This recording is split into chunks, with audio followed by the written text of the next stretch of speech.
یہ کیا؟ اس گھر میں لوگ ابھی بھی رہ رہے ہیں؟ وہ حیرت سے گھر سے باہر نکلتے بزرگ کو دیکھ کر بولا تھا۔ اس بزرگ نے ایک نظر اس پر ڈالی اور وہاں سے گزر گیا۔ جی سر، میں نے آپ کو بتایا تو تھا کہ یہ بزرگ اپنی جگہ چھوڑنے کے لیے تیار نہیں ہے، مینیجر نے جواب دیا۔ ایسے کیسے تیار نہیں ہے؟ انہیں کہو کہ رقم ڈبل دی جائے گی، جاؤ ان سے ایک دفعہ پھر بات کرو۔ وہ یہ کہہ کر اپنی گاڑی کی طرف بڑھ گیا، جبکہ پیچھے کھڑے مینیجر نے بس اپنے باس کو دیکھا۔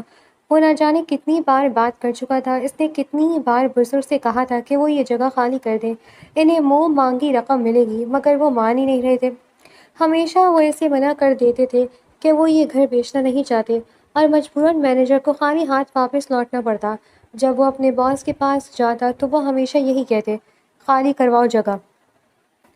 مینیجر بیچ میں پھنس کر رہ گیا تھا۔ اس نے آج ایک آخری دفعہ کوشش کرنے کا سوچا اور یہ فیصلہ کر لیا کہ اب وہ صاف صاف اپنے باس سے کہہ دے گا کہ یہ کام اس کی بس کا نہیں ہے، وہ اپنی طریقے سے کام نکلوا لے۔ وہ واپس پلٹ گیا۔ اسے معلوم تھا کہ بزرگ کس وقت واپس گھر آتے ہیں، اس لیے وہ اس وقت آنے کا سوچ کر وہاں سے چلا گیا تھا۔ السلام علیکم نانا، کیسے ہیں آپ؟ وہ مسکرا کر بولی اور اپنے نانا کے پاس آئی تھی۔ وعلیکم السلام، میں ٹھیک ہوں میری بچی، تم کیسی ہو؟ انہوں نے کانپتے ہاتھ اس کے سر پر رکھ کر پوچھا۔ نانا میں تو بالکل ٹھیک ہوں، پر آپ کو اتنی دفعہ کہا ہے کہ آپ نماز گھر میں ہی پڑھ لیا کریں۔ اس نے انہیں ہانپتے ہوئے دیکھ کر فکر مندی سے کہا۔ ارے بیٹا، جو سکون اپنے رب کے گھر جا کر نماز پڑھنے میں ہے، وہ گھر میں کہاں؟ پیدل چل کر جانا، نماز پڑھنا اور پھر واپس گھر لوٹنا بہت سکون دیتا ہے مجھے۔ خدارا یہ چیز مجھ سے نہ چھینو، انہوں نے کہا تو وہ مسکرائی۔ ٹھیک ہے نانا، جیسا آپ کو مناسب لگے، کیا میں آپ کو کچھ کہہ سکتی ہوں؟ اس نے پوچھا تو وہ بھی مسکرائے۔ وہ واپس تو نہیں آیا؟ نانا نے پوچھا تو اس نے نفی میں سر ہلایا۔ اچانک دروازے پر دستک ہوئی۔ لو آ گیا وہ، اس نے مذاق اڑانے والے انداز میں کہا اور اندر کمرے کی طرف بڑھ گئی۔ جبکہ بزرگ دروازے کی طرف بڑھے، انہوں نے دروازہ کھولا تو سامنے مینیجر کھڑا تھا۔ السلام علیکم، مینیجر نے احتراماً سے سلام کر جواب کے سر جھکا لیا۔ وعلیکم السلام، انہوں نے بھی احتراماً جواب دیا۔ ارے بھائی، کیوں تم اپنی محنت یہاں ضائع کر رہے ہو؟ میں تمہیں کہہ چکا ہوں کہ میں یہ جگہ ہرگز نہیں بیچوں گا۔ مینیجر کی کچھ کہنے سے پہلے ہی وہ بولے تھے۔ دیکھیں بابا، ضد نہ کریں اور دے دیں یہ جگہ، آپ کو منہ مانگی رقم مل رہی ہے، آپ جتنی رقم مانگیں گے اتنی مل جائے گی۔ آپ یہ بھی تو دیکھیں کہ آس پاس موجود تمام گھر والے اپنے حصے کے پیسے لے کر جا چکے ہیں، پھر آپ کیوں نہیں؟ ارے بھائی، میں کہہ تو چکا ہوں کہ اس گھر میں میری بہت سی یادیں جڑی ہیں، یادیں پیسوں سے نہیں بک سکتی، امان اللہ کبھی نہیں بک سکتا۔ وہ ہانپنے لگے تھے۔ دیکھیں بابا، آپ کو اس بڑھاپے میں کوئی سہارا بھی نہیں ہے، پیسے لے لیں، اپنے بڑھاپے کا سہارا بنائیں۔ ارے بیٹا، سہارا تو رب کی ذات ہے، میں انسانوں کو سہارا بنانے پہ یقین نہیں رکھتا۔ جب تک زندگی ہے اسی گھر میں گزاروں گا، ہاں میرے مرنے کے بعد تم یہ جگہ ضرور لے سکتے ہو۔ انہوں نے کہا تو مینیجر لب بھیج کر رہ گیا تھا۔ وہ جانتا تھا کہ یہاں وقت ضائع کرنے کا کوئی فائدہ نہیں ہے، اس لیے خاموشی سے پلٹ گیا۔ ارے بیٹا، کچھ کھا تو جاؤ، بزرگ نے کہا تو مینیجر نے مڑ کر دیکھا اور مسکرایا۔ واہ بابا، آپ بھی نا ہمیشہ مجھے رسوا کرتے ہیں اور پھر کھانا کھلا کر بھیجتے ہیں، آپ چاہتے کیا ہیں؟ ارے دیکھو بھائی، تم اتنی دور سے یہاں منتیں کرنے آئے تھے، اب میں جانتا ہوں کہ تمہیں کوئی اور بھیجتا ہے، تم اپنی مرضی سے نہیں آتے، بس اسی وجہ سے تمہارا احساس کر کے تمہیں کچھ کھلا پلا دیتا ہوں تاکہ تمہیں آگے جا کر اس کی باتیں سننے کی ہمت پیدا ہو جائے۔ بزرگ نے ہنستے ہوئے کہا تو مینیجر بھی مسکرا دیا۔ چلے مجھے اجازت دیں، میں چلتا ہوں۔ وہ یہ کہہ کر پلٹ گیا، جبکہ بزرگ مسکراتے ہوئے واپس گھر داخل ہو گئے۔ چلا گیا وہ ہاتھ میں پانی لیے کچن سے باہر آئی تھی۔ ہاں ہاں چلا گیا، وہ بیٹھتے ہوئے بولے۔ نانا، آپ کے لیے کھانا لگا دوں؟ وہ محبت سے ان کے پاس بیٹھتی بولی۔ ہاں بیٹا، لگا دو۔ انہوں نے اس کے سر پر ہاتھ پھیرا۔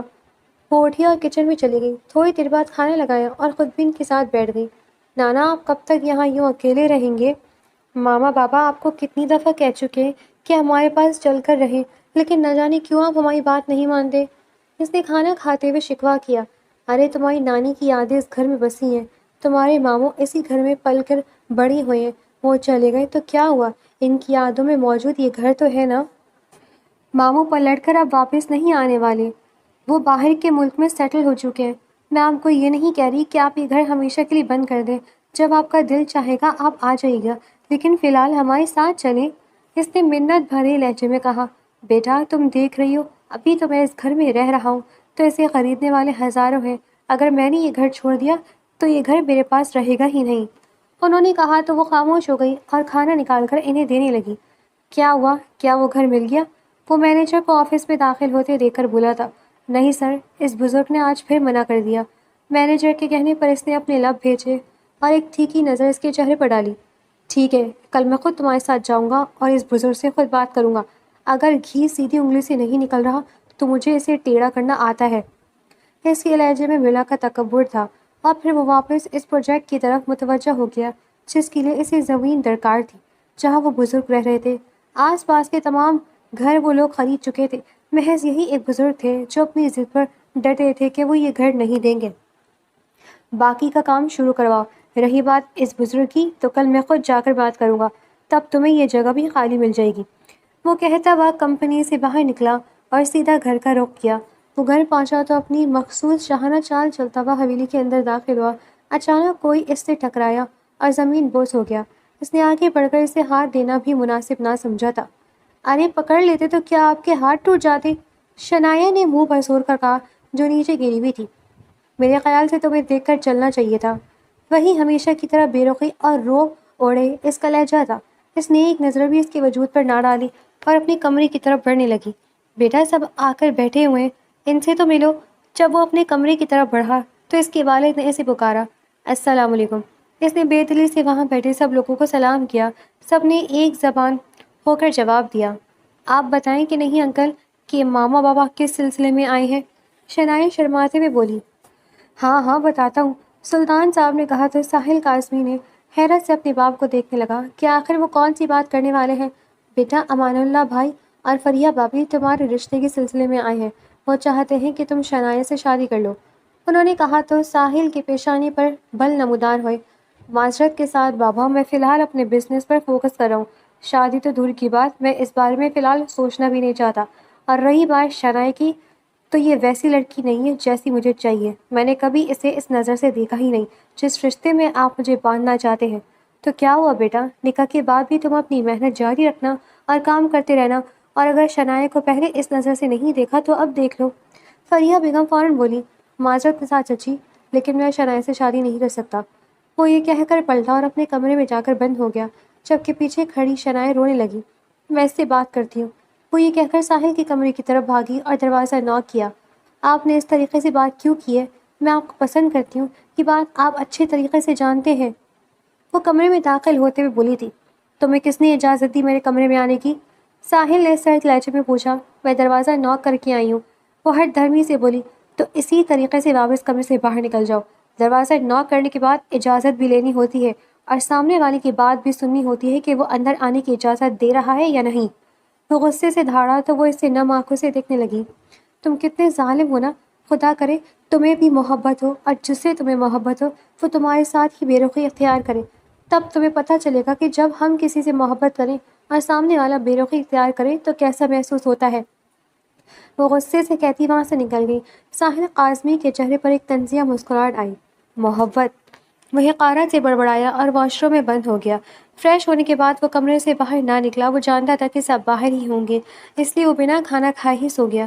اگلی صبح جب سورج طلوع ہوا وہ اٹھا اور فریش ہو کر سیدھا اس بزرگ کے گھر کی طرف نکل گیا۔ نانا جان میں واپس آ گئی، ایزل نے گھر میں داخل ہوتے ہوئے کہا، جبکہ پیچھے کھڑے ڈرائیور کو وہ اشارہ کر چکی تھی کہ وہ واپس چلا جائے۔ میں نے تمہیں کتنی دفعہ کہا ہے کہ میرے پاس نہ آیا کرو، تم سارا دن یہاں گرمی میں تنگ ہو جاتی ہو۔ امان اللہ صاحب نے کہا، نانا جان آپ کو معلوم تو ہے کہ میری اسٹڈی مکمل ہو چکی ہے اور میں گھر پر بور ہو جاتی ہوں۔ یہاں آپ اکیلے ہوتے ہیں اس لیے آ جاتی ہوں، اور آج میں آپ کو اپنے ساتھ لے کر جاؤں گی۔ وہ منہ بسور کر بولی، نہیں بیٹا، جب تک یہ پراپرٹی والا معاملہ چل رہا ہے میں نہیں جا سکتا، لیکن ہاں اس کے بعد وعدہ کرتا ہوں کہ تمہارے ساتھ ضرور آؤں گا۔ انہوں نے کہا تو وہ مسکرائی۔ اچھا آپ بیٹھے، میں آپ کے لیے کچھ کھانے کو لاتی ہوں، مما نے آپ کے لیے کھیر بنا کر بھیجی ہے، میں ابھی نکال کر لاتی ہوں۔ وہ کچن کی طرف بڑھ گئی، جبکہ وہ بزرگ کمرے میں لگے اپنی فیملی تصویر کو دیکھنے لگے جس میں وہ اپنی مرحومہ اہلیہ اور بچوں کے ساتھ مسکرا رہے تھے۔ ایزل کچن سے کھیر لے کر کمرے میں آئی ہی تھی کہ اچانک دروازے پر زوردار دستک ہوئی۔ اس وقت کون آ گیا؟ بزرگ نے اپنے گھٹنوں پر زور دیتے ہوئے کھڑے ہونے کی کوشش کی۔ نانا آپ بیٹھے، میں دیکھ لیتی ہوں، ایزل نے اپنا حجاب درست کرتے ہوئے کہا۔ ارے نہیں بیٹا، ایسا مناسب نہیں لگتا، میں دیکھتا ہوں۔ وہی مینیجر ہوگا اور کون ہو سکتا ہے، شاید اس کے مالک نے اسے جلدی بھیج دیا ہے۔ وہ مذاق اڑانے والے انداز میں کہتے ہوئے آگے بڑھے اور دروازہ کھول دیا۔ ساحل کاظمی بغیر اجازت گھر کے اندر داخل ہوا، حالانکہ بزرگ نے اسے اندر آنے کو نہیں کہا تھا۔ بزرگ نے حیرت سے اسے دیکھا۔ بیٹا یہ کیا طریقہ ہے؟ آپ اس طریقے سے کسی کے گھر میں داخل نہیں ہو سکتے۔ امان اللہ صاحب نے غصے سے بولا، طریقہ تو وہی ہے نا بابا جو آپ نے اختیار کیا ہوا ہے۔ ساحل قاسمی نے حقارت سے پورے گھر کا معائنہ کرتے ہوئے کہا، گھر جگہ جگہ سے ٹوٹ چکا تھا، پلستر اترا ہوا تھا اور دیواروں میں دراڑیں آئی ہوئی تھی۔ اس ٹوٹے پھوٹے گھر کے لیے آپ ہم سے لڑ رہے ہیں، اس کھنڈر کے لیے آپ اپنی جان جھونکوں میں ڈال رہے ہیں۔ اس نے طنزیہ لہجے میں کہا، پھر پاس پڑی کرسی پر بیٹھا اور سرد لہجے میں بولا، جب کہا تھا کہ منہ مانگی رقم ملے گی، یہ جگہ خالی کر دو، تب تمہیں سمجھ نہیں آئی۔ اب یاد رکھنا، رقم بھی نہیں ملے گی اور تم جگہ بھی دو گے۔ کل تک یہ جگہ خالی کر دینا، ورنہ انجام کے ذمہ دار تم خود ہوگے۔ ساحل قاسمی ٹانگ پٹانگ رکھ کر تکبر سے بولا تو سامنے کھڑے امان اللہ نے ضبط سے اپنی آنکھیں بند کر لی۔ وہ جانتے تھے یہاں کچھ بھی بولنا فضول ہے، اس لیے انہوں نے خاموشی اختیار کرنا بہتر سمجھا تھا۔ امید کرتا ہوں آپ کو میری بات سمجھ آ رہی ہوگی، پیسے سے تو ہاتھ دھو بیٹھے ہیں، یہ نہ ہو کہ جان سے بھی۔ ساحل نے اپنی بات ادھوری چھوڑی اور اٹھ کر دروازے پر کھڑی ایزل کو ایک پل کے لیے دیکھا، جو غصے سے مٹھیاں بھیجے اسے دیکھ رہی تھی۔ پھر وہ باہر نکل گیا۔ اسے تو میں بتاؤں گی، ایزل غصے سے بڑبڑائی، پھر اپنے نانا کی طرف بڑھی۔ نانا چھوڑے اس کی بات کو، اسے نظر انداز کریں، آئے ہم کھیر کھاتے ہیں۔ وہ اپنی نانا کو سنبھال کر اندر لے گئی اور دروازہ بند کر کے ان کے ساتھ بیٹھ گئی، مگر اس کی آنکھوں میں اب اس مغرور شخص کے لیے شدید غصہ تھا۔ اب دیکھتے ہیں کہ آخر وہ گھر خالی کیسے نہیں کرتا۔ ساحل قاسمی نے آفس میں داخل ہوتے ہی مینیجر سے کہا۔ مینیجر خاموشی سے سر ہلا کر رہ گیا۔ میرے لیے کافی بھیجو، اس نے حکم دیا اور مینیجر وہاں سے چلا گیا۔ ساحل تھک کر کرسی پر ڈھیر ہو گیا، اس نے پورا دن کام میں مصروف گزارا تھا۔ آخر کار گھر جانے کے وقت آیا تو وہ اپنی گاڑی کی چابی اور موبائل اٹھا کر آفس سے نکلنے ہی والا تھا کہ شہروز مینیجر ہانپتا ہوا کمرے میں داخل ہوا۔ کیا ہوا ہے شہروز، اس طرح کیوں ہانپ رہے ہو؟ ساحل نے اسے حیرت سے دیکھ کر پوچھا۔ سر آپ کی ویڈیو۔ شہروز نے لرزتے ہاتھوں سے اپنا موبائل ساحل کے سامنے کر دیا۔ سر اس ویڈیو کا ہمارے کام پر بہت برا اثر پڑ رہا ہے، جو پروجیکٹ ہم شروع کرنے والے تھے وہ کینسل کر دیا گیا ہے اور ہماری کمپنی کے شیئرز بھی تیزی سے گر رہے ہیں۔ وہ ہانپتے ہوئے بولا، کیا بکواس کر رہے ہو؟ ساحل نے غصے سے موبائل اس کے ہاتھ سے چھین لیا۔ اس نے ویڈیو دیکھی جس میں وہ بزرگ کو دھمکا رہا تھا۔ کس نے بنائی ہے یہ ویڈیو؟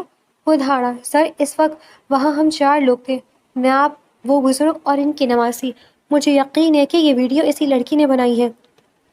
مینیجر نے کہا تو ساحل کی آنکھوں کے سامنے آئزل کا چہرہ لہرایا۔ گاڑی نکالو اور اس بزرگ کے گھر کی طرف چلو۔ وہ غصے سے کہتا وہ موبائل میز پر پٹک کر باہر نکل گیا، جبکہ مینیجر اس کے پیچھے بھاگا۔ ہر نیوز چینل پر ساحل قاسمی کی گنڈا گردی کے چرچے ہو رہے تھے۔ جیسے ہی وہ امان اللہ کے گھر پہنچا وہ دروازہ پیٹنے لگا۔ ارے کون ہے بھائی، آ رہا ہوں۔ اندر سے بزرگ کی غنود کی بھری آواز آئی، شاید وہ سو رہے تھے۔ جیسے ہی امان اللہ نے دروازہ کھولا ساحل انہیں پیچھے دھکیلتا ہوا اندر داخل ہوا۔ کہاں ہے وہ لڑکی؟ وہ غصے سے چیخا۔ بزرگ نے حیرت سے اس شخص کو دیکھا۔ کس کی بات کر رہے ہیں آپ؟ وہ ناسمجھی سے بولے، وہی لڑکی جو صبح آپ کے ساتھ تھی، اسے بلاؤ۔ ساحل کا غصہ کسی بھی طرح کم نہیں ہو رہا تھا۔ وہ چاہتا تھا کہ وہ لڑکی سامنے آئے اور وہ اس کا کام ختم کر دے۔ ارے بھائی وہ یہاں نہیں ہے، بزرگ نے تحمل سے جواب دیا، تو مجھے اس کے پاس لے کر چلے۔ ساحل قاسمی غصے سے ان کی طرف بڑھا تو مینیجر نے مداخلت کی، سر بزرگ ہیں وہ۔ ساحل نے تھیکی نظروں سے مینیجر کو دیکھا تو وہ سہم گیا۔ سمجھاؤ ان کے کہ مجھے وہ لڑکی چاہیے، ورنہ میں بھول جاؤں گا کہ یہ بزرگ ہیں اور مجھے ان کا احترام کرنا چاہیے۔ وہ غصے سے باہر نکل گیا، جبکہ مینیجر نے بزرگ کو سمجھانے کی کوشش کی، بابا اس لڑکی نے سر کی ویڈیو بنا کر نیٹ پر ڈال دی ہے، جس سے بہت نقصان ہوا ہے۔ اگر آپ نے نہیں بتایا کہ وہ کہاں ہے تو سر اپنی طریقے سے اسے ڈھونڈ نکالیں گے، لیکن پھر وہ زندہ نہیں بچے گی۔ مینیجر نے سمجھانے والے انداز میں کہا تو وہ سہم گئے تھے۔ میری بچی ایسا کچھ نہیں کر سکتی۔ امان اللہ نے انکار کیا۔ وہ کہاں ہے؟ ساحل نے باہر سے دھاڑ کر پوچھا۔ وہ اب اس کے صبر کا امتحان لے رہے تھے۔ اس نے اندر آ کر گن نکالی اور بزرگ پر تان لی، بتاؤ کہاں ہے وہ لڑکی، ورنہ میرے ہاتھوں کچھ غلط ہو جائے گا۔ بزرگ خوف سے کانپنے لگے مگر خاموش رہے۔ اسے لے جاؤ، ساحل نے حکم دیا۔ مینیجر نے فوراً بزرگ کو ساتھ لیا اور باہر نکل گیا۔ ساحل وہیں کرسی پر ٹانگ پٹانگ چڑھا کر بیٹھ گیا اور آئزل کا انتظار کرنے لگا۔ کچھ دیر بعد قدموں کی آواز آئی۔ ساحل نے اپنی سرخ آنکھیں کھولی جن میں بلا کا غصہ تھا۔ آئزل گھر میں داخل ہوئی۔ نانا جان، اس نے پکارا۔ ساحل قاسمی کی نظر اس کے چہرے پر گڑ گئی۔ وہ تیزی سے اس کی طرف بڑھا، اس کا ہاتھ مروڑ کر اسے کرسی پر گرایا اور گن اس کی پیشانی پر رکھ دی۔ سر نہیں! مینیجر کی چیخ نکل گئی، جبکہ آئزل گھبرا کر بولی، یہ کیا کر رہے ہیں آپ؟ وہ خوف سے بمشکل بولی تھی۔ تم نے جو کل کیا اس کے بعد میں یہی کرنے کا ارادہ رکھتا ہوں۔ اس نے گن لوڈ کی۔ اچانک ایک گولی چلنے کی آواز آئی اور آئزل کی دل خراش چیخ گونجی۔ ہر طرف سناٹا چھا گیا۔ ساحل نے ہوائی فائر کیا تھا۔ ساحل کرسی پر جھکا اور آئزل کی آنکھوں میں جھانک کر بولا، تم نے سب کچھ برباد کر دیا لڑکی۔ آئزل نے آنکھیں کھولی تو ان میں آنسو تھے۔ ساحل نے دیکھا کہ اس کی آنکھوں میں اس کا اپنا عکس دکھ رہا تھا۔ آنسوؤں کی وجہ سے اس کی آنکھیں مزید شفاف لگ رہی تھی۔ ساحل تھوڑا دور ہوا اور سرد لہجے میں بولا، جو تم نے کیا اس کی سزا ملے گی۔ تمہاری نانا میرے پاس ہے۔ جب تک تم یہ اپنا پھیلایا صاف نہیں کرتی ہو، جو تم نے پھیلایا ہے وہ میرے پاس ہی رہے گا۔ وہ غصے سے اس سے نظریں چراتا بولا، میں پولیس کے پاس جاؤں گی۔ آپ کی ریپوٹیشن جو پہلے خراب ہے اسے مزید برباد کر دوں گی۔ ایزل دریغلی سے دھاڑی۔ ساحل کو حیرت ہوئی کہ اس میں اتنی ہمت کہاں سے آئی۔ شاید اس نے ساحل کی آنکھوں میں موجود بے چینی کو بھانپ لیا تھا۔ ساحل کاظمی کو اپنی اس کمزوری پر غصہ آیا۔ اس نے گن اس کی کن پٹی پر رکھی اور کہا، سنو لڑکی، اگر تم نے کوئی بھی چال چلنے کی کوشش کی تو یاد رکھنا تمہارے نانا کا انجام بہت برا ہوگا۔ وہ یہ کہہ کر وہاں سے نکل گیا، جبکہ آئزل غصے اور بے بسی سے اسے گھورتی رہ گئی۔ ساحل کاظمی جیسے ہی گھر پہنچا تو یہ دیکھ کر حیران رہ گیا کہ اس کی حویلی کے باہر پولیس کی گاڑیوں کی قطار لگی ہوئی تھی۔ یہ اس کی زندگی میں پہلی بار تھا کہ کوئی پولیس والا اس کے گھر کی دہلیز پار کرنے کی ہمت کر سکا تھا۔ وہ غصے سے بھرا ہوا اندر داخل ہوا تو سامنے ہی صوفے پر اسے ایزل دکھائی تھی، جو فاروق صاحب اپنے والد کے ساتھ بیٹھی تھی۔ ساحل کو داخل ہوتے دیکھ کر پولیس انسپکٹر نے سلطان صاحب کو مخاطب کیا، سر۔ پولیس انسپکٹر کے کہنے پر انہوں نے ساحل کو دیکھا۔ امید کرتا ہوں سلطان صاحب کیا آپ کو میری بات سمجھ آ گئی ہوگی۔ فاروق صاحب بولے تو سلطان صاحب نے اسبات میں سر ہلایا۔ آپ بے فکر رہیں، وہ بزرگ بخیریت گھر پہنچ جائیں گے۔ بس میں یہ کورٹ کچہری کا چکر نہیں چاہتا۔ وہ منت بھرے لہجے میں بولے، لیکن انکل آپ کو نہیں لگتا کہ آپ کے بیٹے کو میرے نانا کی عزت کرنی چاہیے تھی؟ مجھے میری نانا ابھی کی ابھی صحیح سلامت چاہیے، اور اس سے کہہ دیں کہ زمین خوب بھول جائے۔ ایزل نے حقارت بھری نظروں سے ساحل کاظمی کو دیکھا اور دو ٹوک لفظوں میں اپنی بات کہی۔ ساحل کے ماتھے پر غصے سے رگیں تن گئی۔ تمہاری یہ سوچ ہے کہ میں اس گھر کو بھول جاؤں گا؟ اور کیا کہا تم نے؟ میں تمہارے نانا کو چھوڑ دوں؟ لڑکی، تم نے میرے گھر پر پولیس لا کر اپنی زندگی کی سب سے بڑی غلطی کی ہے۔ اب تو تمہیں اس بزرگ کی ہڈیاں تک نہیں ملیں گی۔ پولیس کو جو کرنا ہے کر لے۔ وہ غصے سے دھاڑتا ہوا اپنے کمرے کی طرف بڑھ گیا۔ ایزل نے بے بسی سے سلطان صاحب کی طرف دیکھا۔ دیکھ رہے ہیں آپ کتنا گھمنڈی ہے آپ کا بیٹا؟ سلطان صاحب نے ٹھنڈی آہ بھری۔ بیٹا وہ تھوڑا جذباتی اور انا پرست ہے، تم فکر نہ کرو، میں نے کہا ہے نا کہ تمہارے نانا گھر پہنچ جائیں گے۔ انہوں نے ایزل کو تسلی دی۔ بیٹا اگر یہ کہہ رہے تو ہمیں اب گھر چلنا چاہیے، ہمیں ان پر یقین رکھنا چاہیے۔ فاروق صاحب نے ایزل کو سمجھایا تو وہ خاموش ہو گئی۔ الوداعی کلمات کہہ کر وہ ایزل کو اپنے ساتھ لے کر وہاں سے چلے گئے۔ اپنے کمرے میں موجود ساحل کاظمی کا غصہ آسمان کو چھو رہا تھا۔ اس کی ہمت کیسے ہوئی میرے گھر میں پولیس لانے کی؟ جس ساحل کاظمی کو دیکھ کر پولیس سلام ٹھوکتی تھی، اس کے گھر میں پولیس؟ وہ غصے سے چنگھاڑا۔ ایزل کے لیے اس کی نفرت 100 گنا بڑھ چکی تھی۔ تم نے بہت بڑی غلطی کی ہے لڑکی، اب میں تمہیں ایسا زخم دوں گا کہ نہ تم کسی کو بتا سکو گی اور نہ ہی کوئی تمہاری بات پر یقین کرے گا۔ وہ دھاڑا تھا۔ اسی اثنا میں کمرے میں ساحل کے والد داخل ہوئے۔ شرم آنی چاہیے تمہیں ساحل کاظمی۔ سلطان صاحب کی گرجدار آواز کمرے میں گونجی۔ ساری زندگی گزار دی میں نے، میری عزت اور شرافت کی مثالیں دی جاتی ہیں، لیکن آج تمہاری وجہ سے میری حویلی کے باہر پولیس کی گاڑی کی قطار لگی ہوئی تھی۔ سلطان صاحب نے ساحل کے قریب آ کر اس کی آنکھوں میں آنکھیں ڈال کر اسے جھاڑا۔ تم نے میرے سفید بالوں کا بھی لحاظ نہیں کیا۔ ایک غریب بزرگ اور اس کی معصوم نواسی کے ساتھ تم نے جو گنڈا گردی کی ہے، اس نے میرا سر شرم سے جھکا دیا ہے۔ ساحل اب تک خاموشی سے اپنے باپ کی ڈانٹ سن رہا تھا۔ اس کے اندر جیسے غصے کا لاوا ابلنے لگا۔ اس نے آج تک اپنے باپ کے سامنے زبان نہیں کھولی تھی، لیکن ایزل کو لائی ہوئی پولیس اور اب باپ کی یہ سخت باتیں اس کی برداشت سے باہر ہو رہی تھی۔ سلطان صاحب نہ جانے اور کیا کیا کہہ کر جا چکے تھے، لیکن ساحل کا غصہ مزید بڑھ گیا تھا۔ اس نے ایک مخصوص نمبر ڈائل کیا اور صبح کا انتظار کرنے لگا۔ ایزل رات بھر اپنے نانا کا انتظار کرتی رہی، مگر وہ نہیں آئے۔ صبح ہوتے ہی جیسے وہ گھر سے باہر نکلنے لگی، شہروز مینیجر امان اللہ صاحب کو لے کر وہاں پہنچ گیا۔ نانا!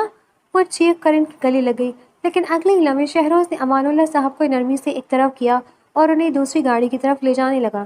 ایزل ابھی کچھ سمجھ پاتی کہ ساحل نے جھپٹ کر اس کا ہاتھ پکڑا اور اسے اپنی گاڑی میں پٹک دیا۔ گاڑی آگے بڑھاؤ، اس نے ڈرائیور کو حکم دیا۔ کہاں لے جا رہے ہیں آپ مجھے؟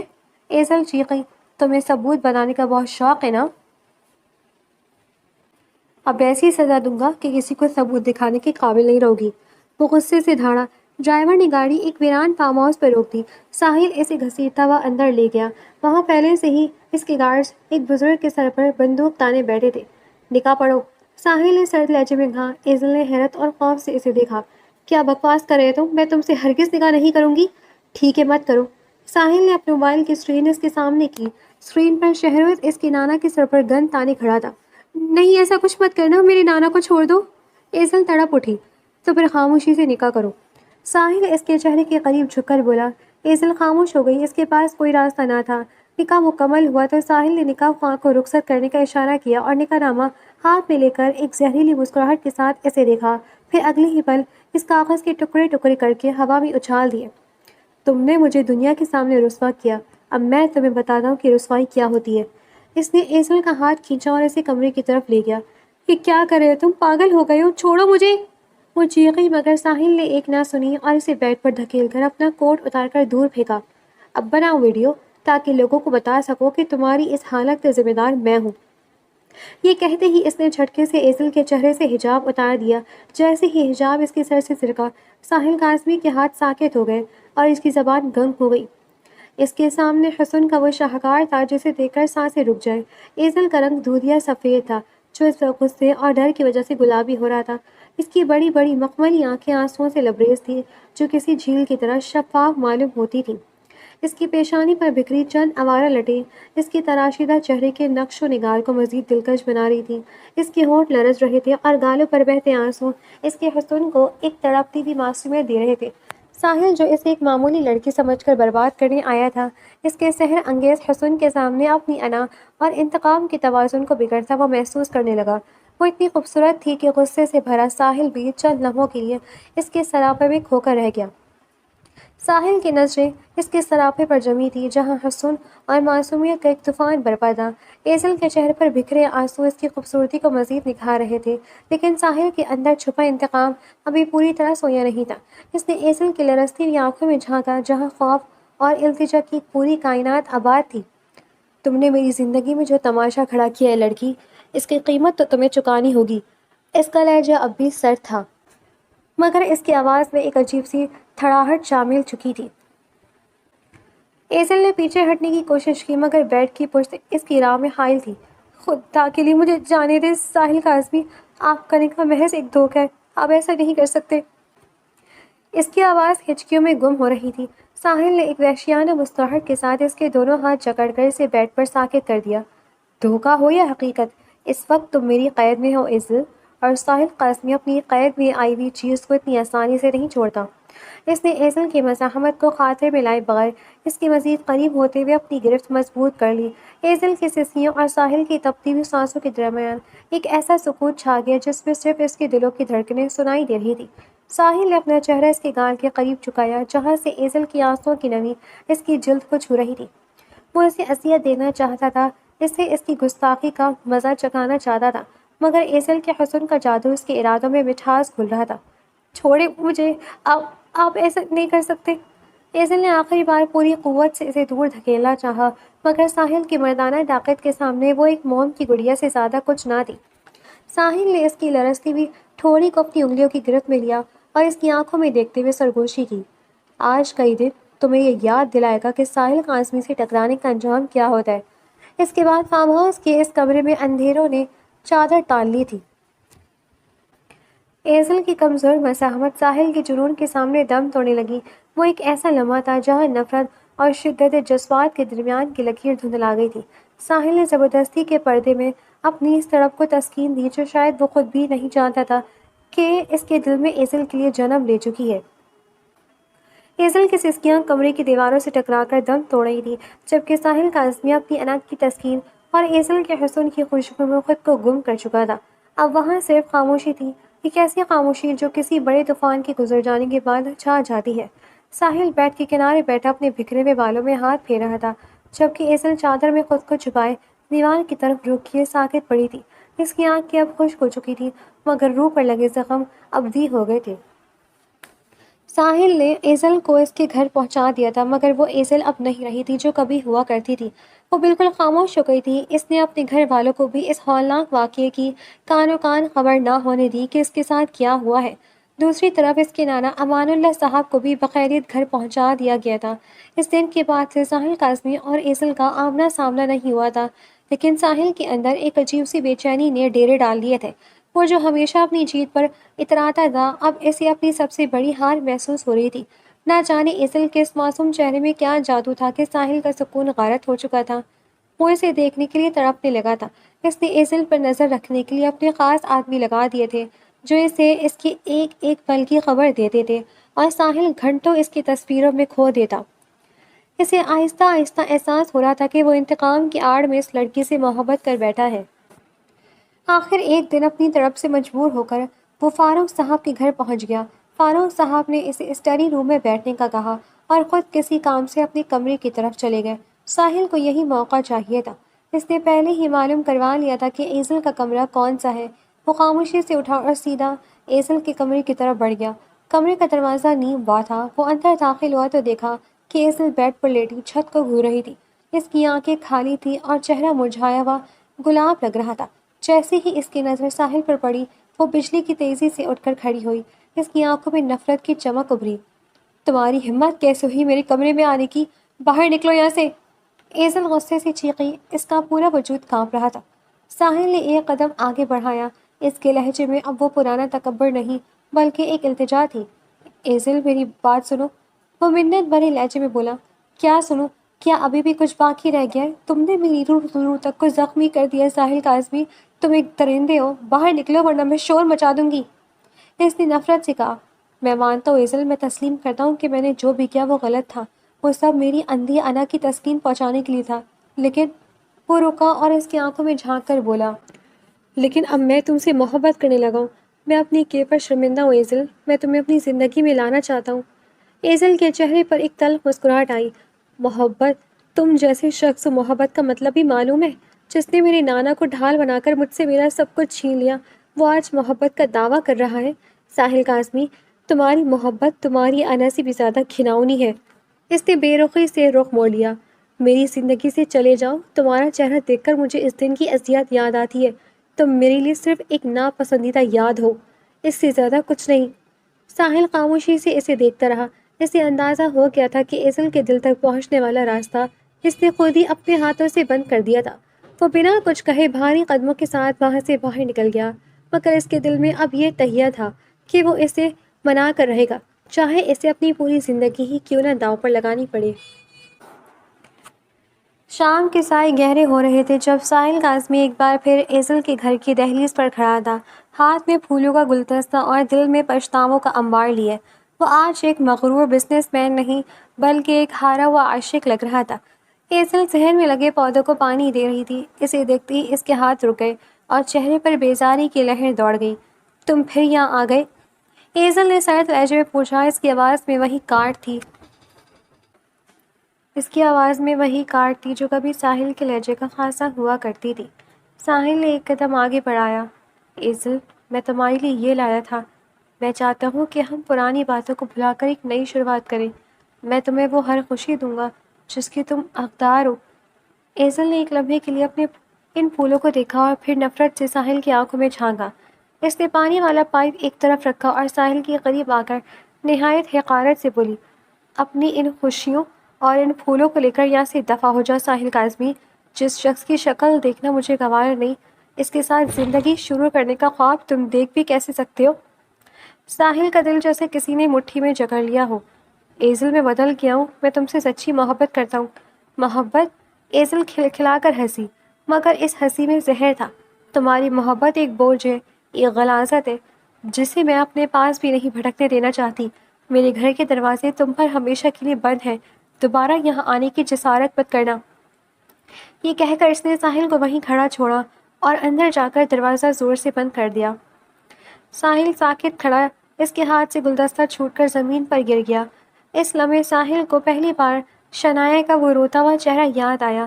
اسے یاد آیا کہ وہ کس طرح شنائے کی محبت کا مذاق اڑایا کرتا تھا، کیسے اسے ذلیل کر کے اپنے کمرے سے نکال دیتا تھا اور اس کی فیلنگز کو پیروں تلے روند ڈالتا تھا۔ آج اسے احساس ہوا کہ جب کوئی اپنی پوری روح کے ساتھ کسی کو چاہے اور سامنے والا اسے ایک حقیر کیڑے کی طرح دھتکار دے تو کیسی قیامت گزرتی ہے۔ ساحل نے آسمان کی طرف دیکھ کر ایک ٹھنڈی آہ بھری۔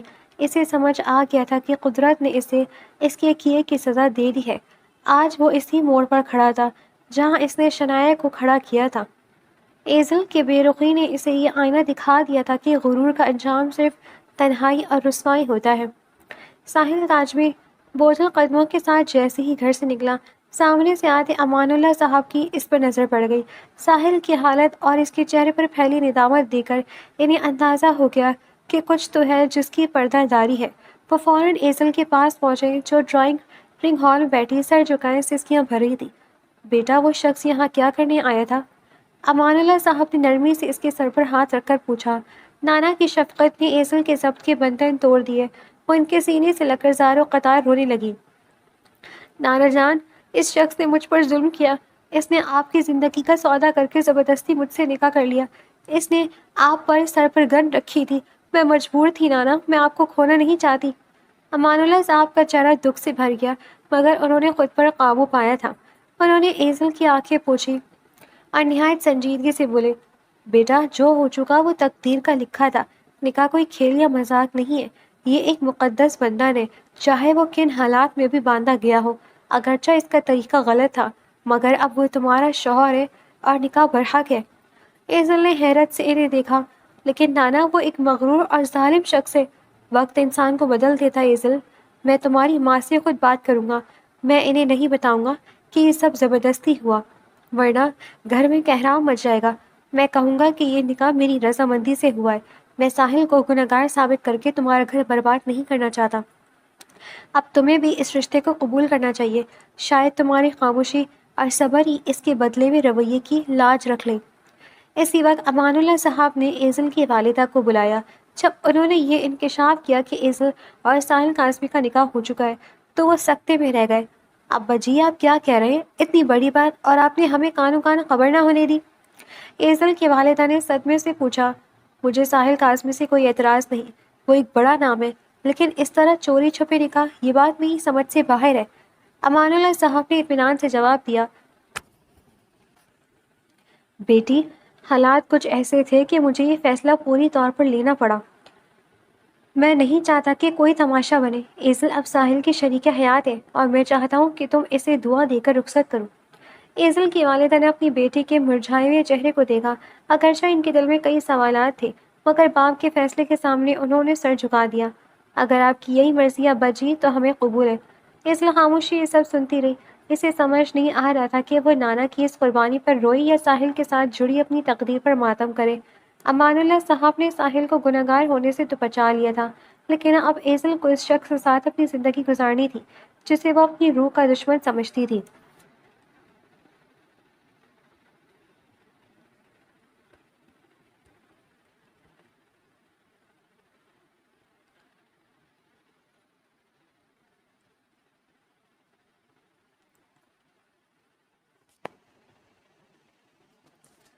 ایزل کی تقدیر کا فیصلہ ہو چکا تھا۔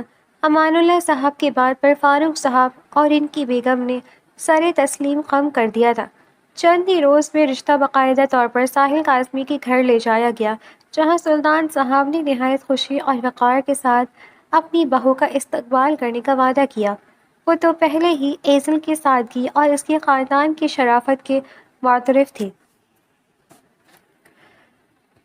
رخصتی کی تاریخ طے پا گئی اور وہ دن بھی آن پہنچا جب ایزل کو اپنے بچپن کے گھر اور نانا کی یادوں کو خیر آباد کہہ کر ساحل کاظمی کی زندگی کا حصہ بننا تھا۔ حویلی روشنیوں میں نہائی ہوئی تھی، مگر ایزل کا دل کسی نامعلوم خوف اور اداسی کے سائے میں تھا۔ سرخ عروسی لباس میں ملبوس، بھاری زیورات اور ماتھے پر سجے جھومر کے نیچے اس کا وہ دودھیا حسن کسی طلسمی پری جیسا لگ رہا تھا۔ رخصتی کے وقت نانا کے گلے لگ کر وہ ایسے روئی جیسے اپنی روح کو وہیں چھوڑ کر جا رہی ہو۔ جب وہ ساحل کے کمرے میں پہنچی تو وہاں کی فضا گلابوں کی مہک سے بھوجل تھی۔ وہ بیڈ کے کنارے بیٹھی اپنی لرزتی ہوئی انگلیوں سے دوپٹے کا پلو مسل رہی تھی۔ تھوڑی ہی دیر بعد دروازہ کھلا اور ساحل کاظمی اندر داخل ہوا۔ اس کے قدموں کی چاپ ایزل کے دل کی دھڑکنوں کے ساتھ دھک دھک کر رہی تھی۔ ساحل نے قریب آ کر اس کے سامنے بچھے صوفے پر بیٹھنے کے بجائے بیڈ پر اس کے بالکل قریب جگہ سنبھالی۔ اس نے نہایت سادگی سے ایزل کا پلو اٹھایا۔ ایزل نے فوراً اپنی آنکھیں بند کر لی۔ پلکوں پر ستارے بن کر آنسو چمکنے لگے۔ ساحل نے اس کا ریشمی ہاتھ اپنے ہاتھ میں لیا۔ اس کی پورے ایزل کی ہتھیلی پر محسوس ہو رہی تھی۔ ایزل، اس نے بہت مدھم اور سوز بھری آواز میں اسے پکارا۔ میں جانتا ہوں کہ الفاظ ان زخموں کو نہیں بھر سکتے ہیں جو میں نے تمہاری روح کو دی ہیں۔ میں نے جو کچھ بھی کیا وہ ایک اندھی انا اور انتقام کی آنکھ تھی جس نے مجھے اندھا کر دیا تھا، لیکن آج اس مقدس بندھن کی گواہ کے طور پر میں تم سے اپنے ہر اس لمحے کی معافی مانگتا ہوں جس نے تمہیں رلایا ہے۔ ایزل نے دھیرے سے آنکھیں کھولی اور ساحل کی طرف دیکھا، جہاں اب غرور نہیں بلکہ صرف التجا تھی۔ میں نے آپ کو معاف نہیں کیا ساحل۔ اس کی آواز روندھی ہوئی تھی، لیکن نانا جان کہتے ہیں کہ نکاح اللہ کا فیصلہ ہوتا ہے اور میں ان کے فیصلے کو رد نہیں کر سکتی۔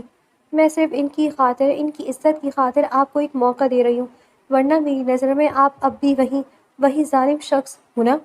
ساحل نے اس کی بات مکمل کی اور ایک اداس مسکراہٹ کے ساتھ اس کا ہاتھ چوم لیا۔ تمہارا یہ موقع میرے لیے زندگی کی سب سے بڑی نعمت ہے۔ میں ثابت کروں گا کہ ساحل کاظمی جتنا برا دشمن ہے اس سے کہیں بہتر شوہر بن سکتا ہے۔ ساحل کے لہجے کی نرمی ایزل کے دل کے بند دروازوں پر دستک دے رہی تھی۔ اس نے محسوس کیا کہ اس کی دھڑکنیں اب بے قابو ہو رہی تھیں۔ ساحل نے اپنی انگلیاں ایزل کے گال پر جمے ایک آنسو کی طرف بڑھائیں اور اسے نہایت نزاکت سے صاف کیا۔ ایزل، میری طرف دیکھو۔ اس نے سرگوشی کی۔ ایزل نے چاہا کہ وہ اپنی نظریں پھیر لے، مگر ساحل کی آنکھوں میں ایسی مقناطیسی کشش تھی کہ وہ ساکت رہ گئی۔ ساحل نے اس کے چہرے کو اپنے دونوں ہاتھوں کے پیالے میں لیا۔ اس کی تپتی ہوئی سانسیں ایزل کے ماتھے پر محسوس ہو رہی تھی، جس سے ایزل کے پورے وجود پہ ایک جھرجھری سی دوڑ گئی۔ ساحل کی نظریں اس کے لرزتے ہوئے گلابی ہونٹوں پر جم گئی۔ تم اتنی خوبصورت ہو کہ کبھی کبھی مجھے یقین نہیں آتا کہ تم میری حقیقت ہو۔ میں نے تمہیں پانے کے لیے غلط راستہ چنا، مگر اب میں تمہیں سنبھالنے کے لیے اپنی پوری زندگی وقف کر دوں گا۔ اس نے اپنا چہرہ ایزل کے مزید قریب کیا۔ ایزل کا دل اس کے سینے میں کسی قید پرندے کی طرح پھڑپڑا رہا تھا۔ اسے اس قربت سے اب خوف نہیں بلکہ ایک عجیب سی سکون آمیز بے چینی محسوس ہو رہی تھی۔ جب ساحل نے اپنی پیشانی اس کی پیشانی سے ٹکرائی تو ایزل نے بے اختیار اپنی آنکھیں موند لی۔ کیا میں امید کر سکتا ہوں کہ کسی دن اس دل میں میرے لیے نفرت کے بجائے تھوڑی سی جگہ بن جائے گی؟ ساحل نے اس کے کان کے پاس سرگوشی کی، جس کی حدت نے ایزل کے کانوں کی لو کو سرخ کر دیا تھا۔ ایزل نے کوئی جواب نہ دیا، مگر اس نے اپنا ہاتھ ساحل کے شانے پر رکھ دیا۔ یہ اس کا خاموش جواب تھا کہ وہ اس کے ساتھ چلنے کے لیے تیار ہے۔ ساحل نے اس کے وجود کو اپنے حصار میں لے لیا۔ اس گہری خاموشی میں ان کے سانسوں کا اتار چڑھاؤ ایک ہی لے پر دھڑک رہا تھا۔ باہر چاند بھی اپنی پوری آب و تاب کے ساتھ چمک رہا تھا، جیسے اس نئے رشتے کی گواہی دے رہا ہو۔ ساحل نے ایزل کی آنکھوں میں ایک آخری بار دیکھا، جہاں اب غصے کی جگہ اب ایک دھندلی سی شرم و حیا نے لے لی تھی۔ اس نے اسے اپنے دل سے لگا دیا، جہاں دھڑکنیں اب ایک ہی کہانی سنا رہی تھیں، اور وہ کہانی تھی محبت کی۔